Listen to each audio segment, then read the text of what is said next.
Jätkan siinkohal Alar Tammingu raamatu ettelugemist Jalutuskäik iseendasse. Informatsiooni mälust ammutamine aga toimub samuti kahtepidi. See võib ilmuda kas sõnade ja selgete mõtetena või siis piltidena. Sõnaline ja verbaalne taasesitus toimub eelkõige vasaku ajupoolkera aktivatsiooni tulemusena ning pildiline meenutamine aga parema ajupoolkera domineerimise tulemusena.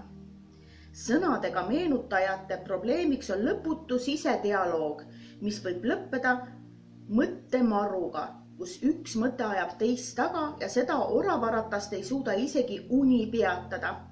Pildilise meenutamise puhul aga see, et tahtmatult moodustatavad pildid võtavad meelsasti katastroofilise kuju ja väljenduvad foobiatena, kus juba enne pildi moonutamist, mis näiteks maofoobia puhul esineks maohammustusest koos haiglakülastusega.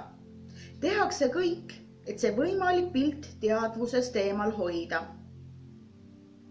Mõlemal mälust ammutamise viisil on ka oma positiivne külg. Kui probleemne osa kanaliseeritakse loovusesse, siis sõnades meenutajad võivad luua suurepäraseid romaane ning piltides meenutajad geniaalseid kunstiteoseid, kuid mitte vastupidi.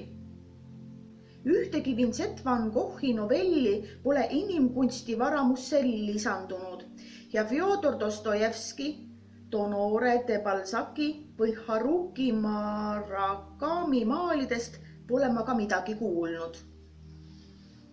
Kuid mida eelnevatest meelde jätta tasub, on ikkagi see, et inimeste mällu salvestamise ja mälust info ammutamise tehnikad on täiesti erinevad. Teadvuse ekraanil ei ole mitte ainult need eelnevalt välja toodud 4 funktsiooni, need on mu teoses esimestena kirjas, kuna Jung pidas neid psüühika põhifunktsioonideks ja järgnevaid funktsioone ta üldse eraldi funktsioonideks ei pidanud. Impulsiivsus. 5. funktsioon on impulsiivsus. Impulsiivsel on tugev seos alateadvuse ja instinktide kui ka tunnetega, kuid eelkõige võib impulsiivseks pidada tunde kontrollimatut väljendumist. Kui tunne on eelkõige informatsioon evolutsioonilisest minevikust ja võib jääda inimese sisse, siis impulsiivse käitumise korral on tunne inimese subjektiivse teadlikkuse alt välismaailma kolinud ja sealt füüsilisi muutusi tekitanud. Enamasti negatiivseid. Siinkohal tuleb eristada spontaansust ja impulsiivsust. Spontaansus on adekvaatne reaktsioon uuele olukorrale või siis uudne reaktsioon tuntud olukorrale. Adekvaatse reaktsiooni all mõeldakse seda, et kui inimene on täiesti tundmatus olukorras ja tal on vaja midagi ette võtta, siis spontaanselt teeb ta ainuõige otsuse, olgu siis tegu lapse päästmisega ootamatult ilmunud auto eest või siis pinevas vestluses täiesti uudse nalja viskamisega, mis üllatab ka teda ennast ja neutraliseerib tekkinud pinge.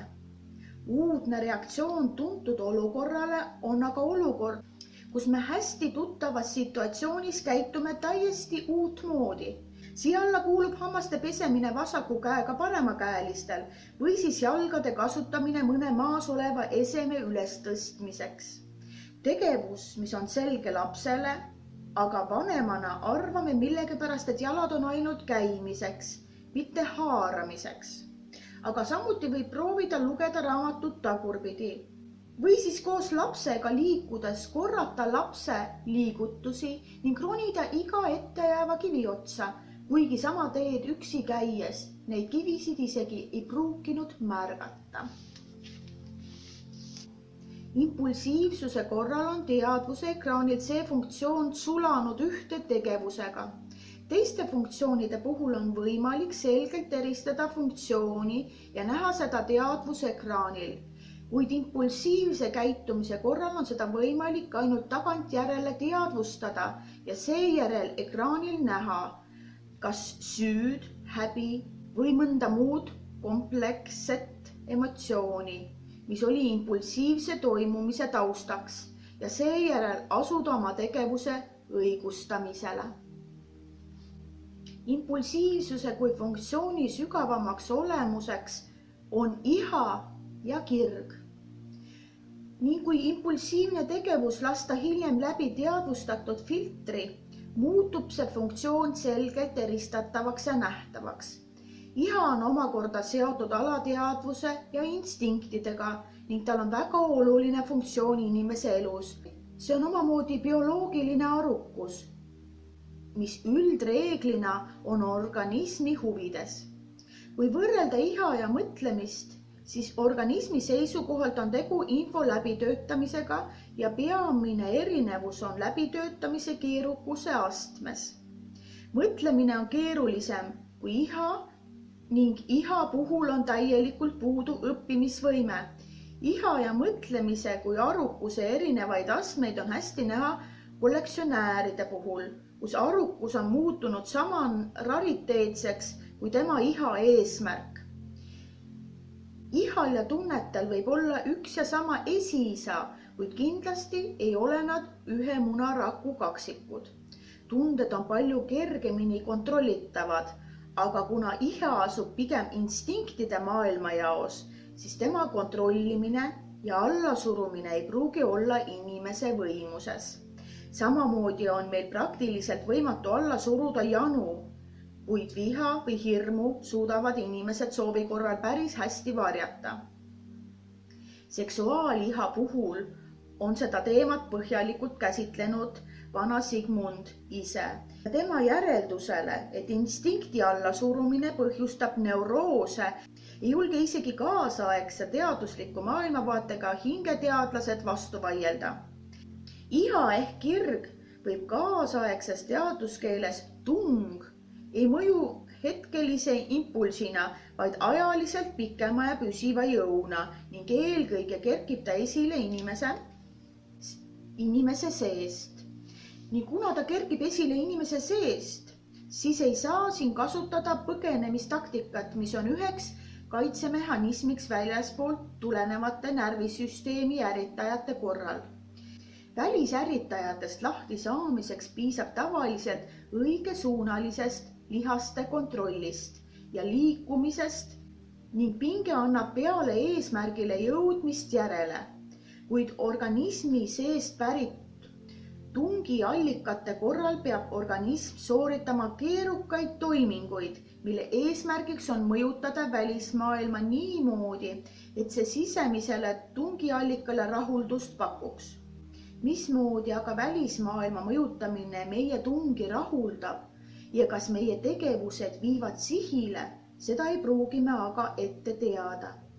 Äärmuslikud näited on seotud seksuaaliha rahuldamisega sotsiaalselt lubamatutel viisidel, millega kaasneb omakorda häbi ja süütunne. Siinkohal kerkib täielikult vaimne tõde. Inimesel ei ole vaja saada seda, mida ta tahab, vaid hoopis seda, mida ta vajab. Ja tegelikest vajadustest ei pruugi tal endal aimugi olla. Iha ja tungide juures ei saa mainimata jätta Freudi poolt välja toodud nirvana printsiipi, mis ütleb, et närvisüsteem pürgib kogu aeg täieliku rahu ja tasakaalu poole, kus kõik saabunud ärritused oleks kõrvaldatud või oleksid minimaalsel tasemel.